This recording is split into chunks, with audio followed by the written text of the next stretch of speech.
Welcome. My name is Randall Avery, and I'm the owner of my own wealth management firm called RSA Deasil Advisors. We help people pay off debt, save, invest, and plan for their retirement.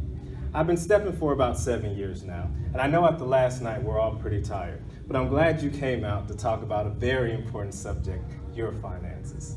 When I was first requested to do this seminar, I thought, what could I talk about? Maybe 7 ways to get rich, 7 ways to be more fulfilled with money. But what I've come to know is that there's a lot of fluff out there, but there's no practical truths, nothing you can take home with. So today I'm going to try my best to give you something that you can take home with. Today I want to talk about retirement. Specifically, the history of retirement, how to create your budget, and how to calculate your individual retirement number. We as a people have to start talking about money. And start pretending like it's just a dirty little secret. We have a lot of knowledge that if we come together and speak on, we can share and especially benefit. Most people accept retirement won't be cheap.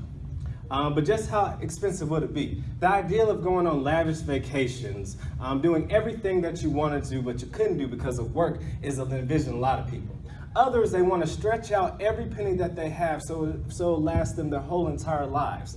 Whatever envisions you have of retirement, there are commonalities among most people. And that's what we're going to get today. We're going to get to the root cause of how you calculate your budget during retirement and how much do you need saved up for when you retire. But before we get into that, we're going to go into a little history. One of the things that I learned as I get older, if you want to change something, if you want to break the chains, you have to learn where something comes from. And you'll be surprised that retirement has a pretty interesting history. But first we'll go into retirement concerning world history.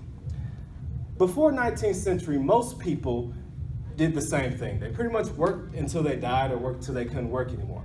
But it wasn't until the 1890s when Otto, a German chancellor, he came on the scene and came up with the modern day pension plan.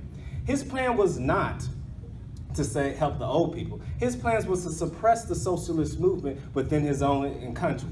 This ideal spread all throughout Europe and spread all the way to most of the developed world and even into the United States. Now, the United States developed a society of retirement from 3 main issues. The first issue is moving from agricultural work into skilled or factory laborers.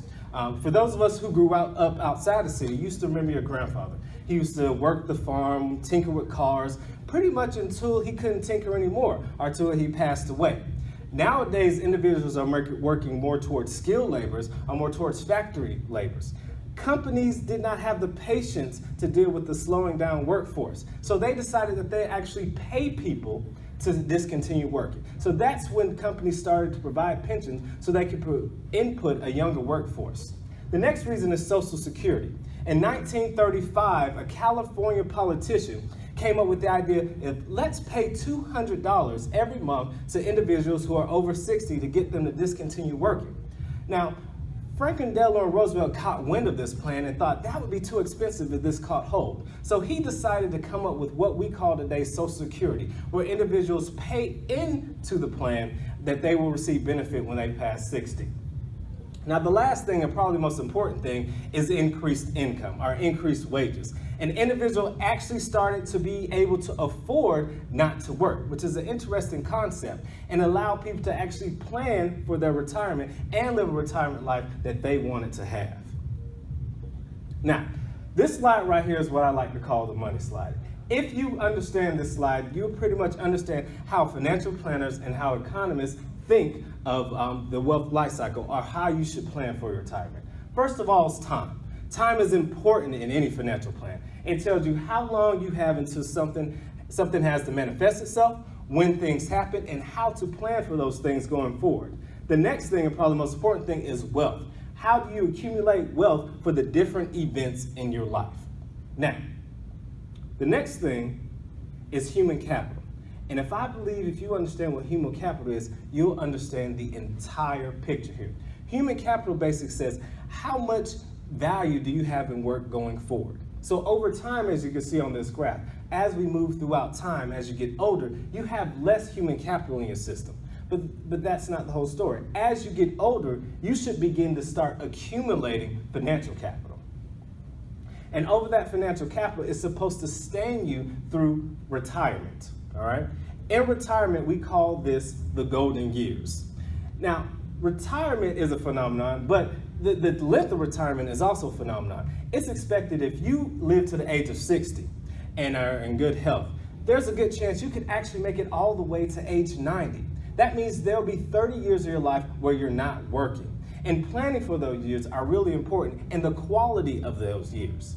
The next thing eventually happens to everybody is that you pass on, or you go over to the upper room. But that's not the end of the story.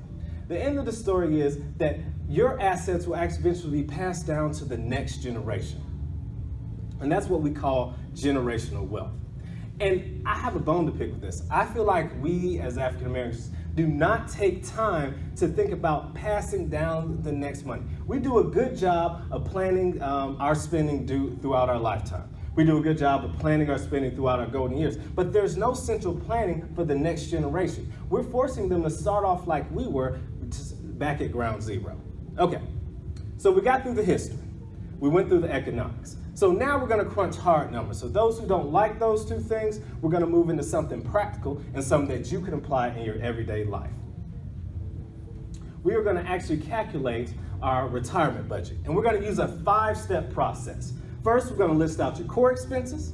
Then we're gonna estimate the cost of your health care, record your optional expenses, and estimate your incremental lifestyle. And we're gonna add those up, and that's gonna be your retirement budget. So let's get into that now. The first thing you have to conquer is, what are your core expenses?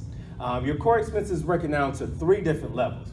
The first levels are essential. That's food, shelter, clothing, and water. If all you want to do was go in retirement and sit at home all day, these would be the expenses that you have. But unfortunately, that's not always the case. We want to do different things. So the next category is the non-essential monthly obligation. That includes your cable, cell phone, any monthly subscription program or activities that will go in that category there. The last one of your core expenses are your required non-monthly expenses, meaning you don't pay these monthly. These could be things from property taxes to different legislative costs that you have, different government billings. All those added together make up your core expenses. The next category, and if the last slide was the money shot, this is probably number 2 on my list.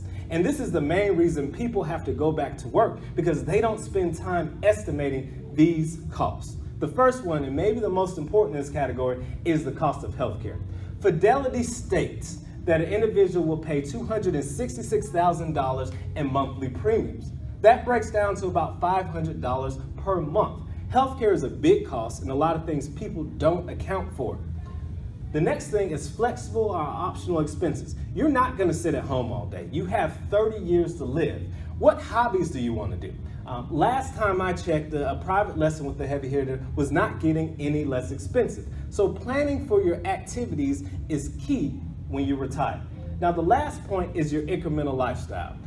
I tell a lot of my clients, who do you want to be when you retire? You have 30 years, and knowing who you want to be will make you more fulfilled, a better family member, and really a better member to society as a whole. So the question is, now what's in it for me?